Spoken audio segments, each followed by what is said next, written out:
નમસ્કાર દોસ્તો, એક્ઝામ મિત્ર યુટ્યુબ પ્લેટફોર્મ પર તમારું હાર્દિક સ્વાગત છે।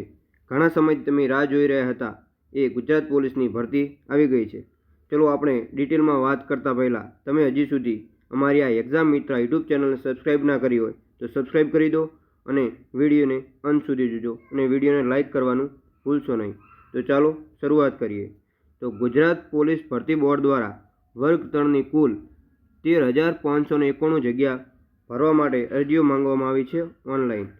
તો આપણે વાત કરીએ પહેલાં પોલીસ સબ ઇન્સ્પેક્ટર કેડર એટલે કે પીએસઆઈ કેડરની, જેની જાહેરાત ક્રમાંક છે GPRB 2025-26-1।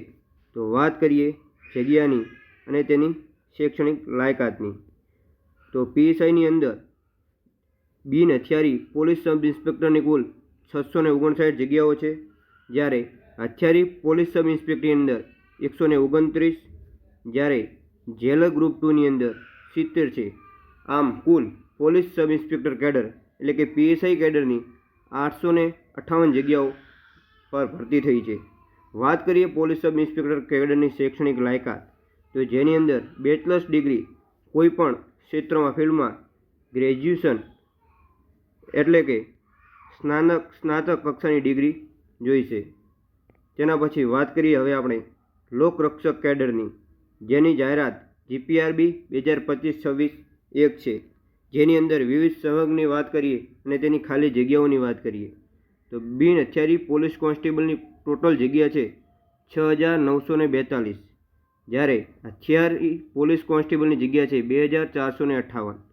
હથિયારી પોલીસ કોન્સ્ટેબલ SRPFની છે 3,002। જેલ સિપાહીની અંદર પુરુષની છે 300, જેલ સિપાહી મહિલા મેટ્રનની છે 31। આમ કુલ લોકરક્ષક કેડરની જગ્યા છે 12,733ની।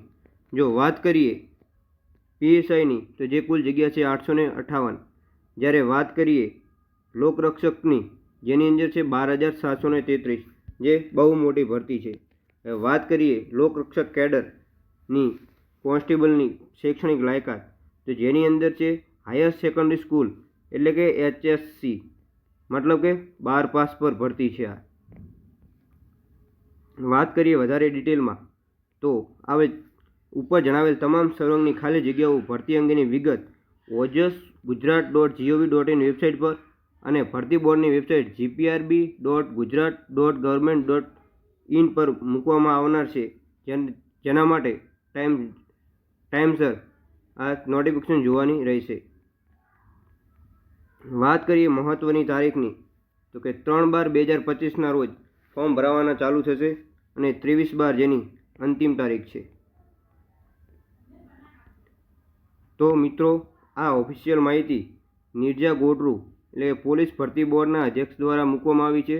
તો ગંભીરતાથી લેવી અને ફોર્મ 3 તારીખે ભરાવાના શરૂઆત થઈ જશે, તો વહેલાની તકે ભરી દેવું। આભાર।